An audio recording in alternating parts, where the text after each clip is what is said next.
Hi everyone, it's Mrs. Kushner, and I'm going to show you how to get into Photoshop. So the first thing I'm going to do is search it, and actually it's down here. It should look like a blue PS. So when you open up Photoshop, I've got a lot of choices here. I'm going to go ahead and click and sign in with Adobe because we all have our own logins. And I'm going to use my school login. It should be your 6-digit number at district65.net. And you need to make sure to spell district correctly, otherwise it won't work. So we'll click continue, and then we're going to go to company or school account. And it might take a moment, and that's fine.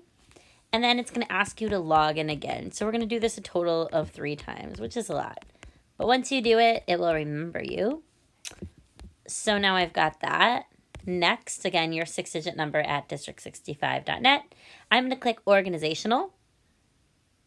And here is my last login. This time, you don't have to put at district65, just your 6-digit and then your passcode. And once I do that, it's going to log me in. So here I am. And now I'm going to go ahead and get started. So this is my entry screen.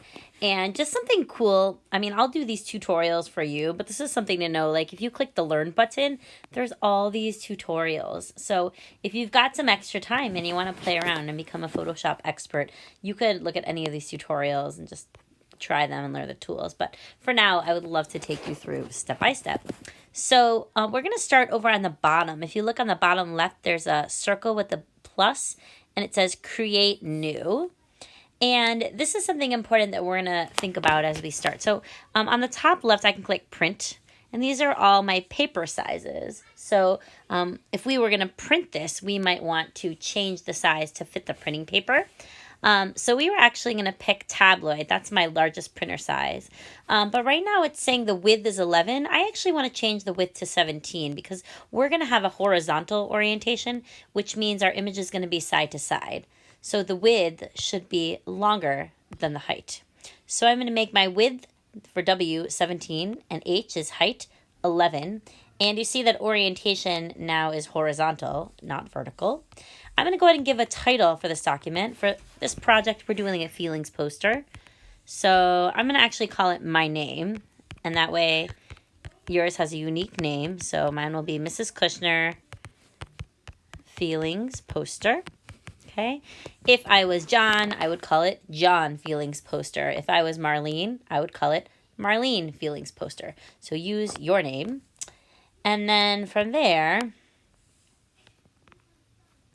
I'm going to go ahead and bring my keyboard down. If I click on that little keyboard with that down arrow, it'll go away. I want my resolution to be 300, and that's pixels per inch. So if you think about 300 little dots of color in 1 inch, you know the quality of this document is going to be really high, which is what we're going for. And I want my background white for now, so I'll click Create. And this is going to open up my Photoshop document. Okay. Now, just to talk about our toolbar a little bit. So on the left side, those are all of your tools. The very first thing that we're going to do is we're going to find the paint bucket. It looks like this one. And you notice that when I press it with my finger, it turns blue. And I can hold it down. And I've got 2 different tools. The first one is the paint bucket. The second one is a gradient, and I'll show you what they do. So right now we're just making our background, okay? So I'm going to pick the paint bucket. And if you notice on the bottom left, I have 2 colors. The top color is called my foreground color, and the bottom is my background. So right now my top color is blue, and so if I click in the middle, it's going to turn my whole canvas blue. I want you to pick a color that goes with the emotion of what you're talking about. So just looking through some of the things you wrote, which I have to tell you were extremely deep and powerful. I was really impressed with a lot of your writing. I think you really chose really important issues, and I think that you spoke about them really eloquently in your writing. So thank you for doing that. So if I'm sad about something or upset, blue might be a good color. If I'm more like angry, maybe red would be a color. Somebody was writing about abuse, and they were saying, you know, this needs to stop. Or they were talking about the way that we, how women are not able to rise to power as easily as men. And they said, like, we need to stop So maybe red would be a color that signifies stop. Okay, so I can just click it and turn it red. So you can click on this and actually change your color bar and make it any color that you want. Okay, so you're going to click a color that makes sense for your topic. So I'll stick with the red for now. And then the next thing that I want to do, just to show you this, by the way, if you wanted to do the gradient, I can hold this down. And this is the gradient tool. So gradient, you might call it an ombre.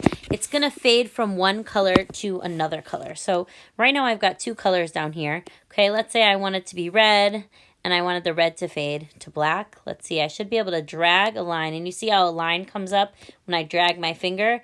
I'm going to drag the line all the way down and you see how it fades red to black? And you can also go up to down. Okay, depending on the color that you go with the line, if I wanted it side to side, I could go corner to corner. Okay, and so that's where you can get a little bit more sophisticated if you wanted your color to change like that. And again, if you don't like the way that that looks, you can go to their back arrow. I actually like the way that looks just like this, so I'm going to keep that and you can decide. You'll notice that as I'm working, right now I only have one layer. So if you look on the right side, you see that like rectangle with blue around it, and it shows me a little preview of what my main screen is. So that's my background right now, okay? So once you've got that, did an outstanding job creating your background. We're gonna move on and do text in the next tutorial, okay? So just to show you this, if you are stopping for the day, if I press the home button on the top left, it's gonna save it, and I'm enjoying Photoshop, yes I am. Okay. If you look over at the home, you see how it saved my file, and I could click these three dots, and like right now my whole name isn't showing up, so I'm going to say Mrs. Kushner Feelings Poster. Okay, so if I want that title, save it, and you see it saves it, right? So it's going to save all of your documents, okay? So I just wanted to do a quick tutorial on how to open Photoshop and choose your background color. In the next tutorial, I'm going to talk about how to add text.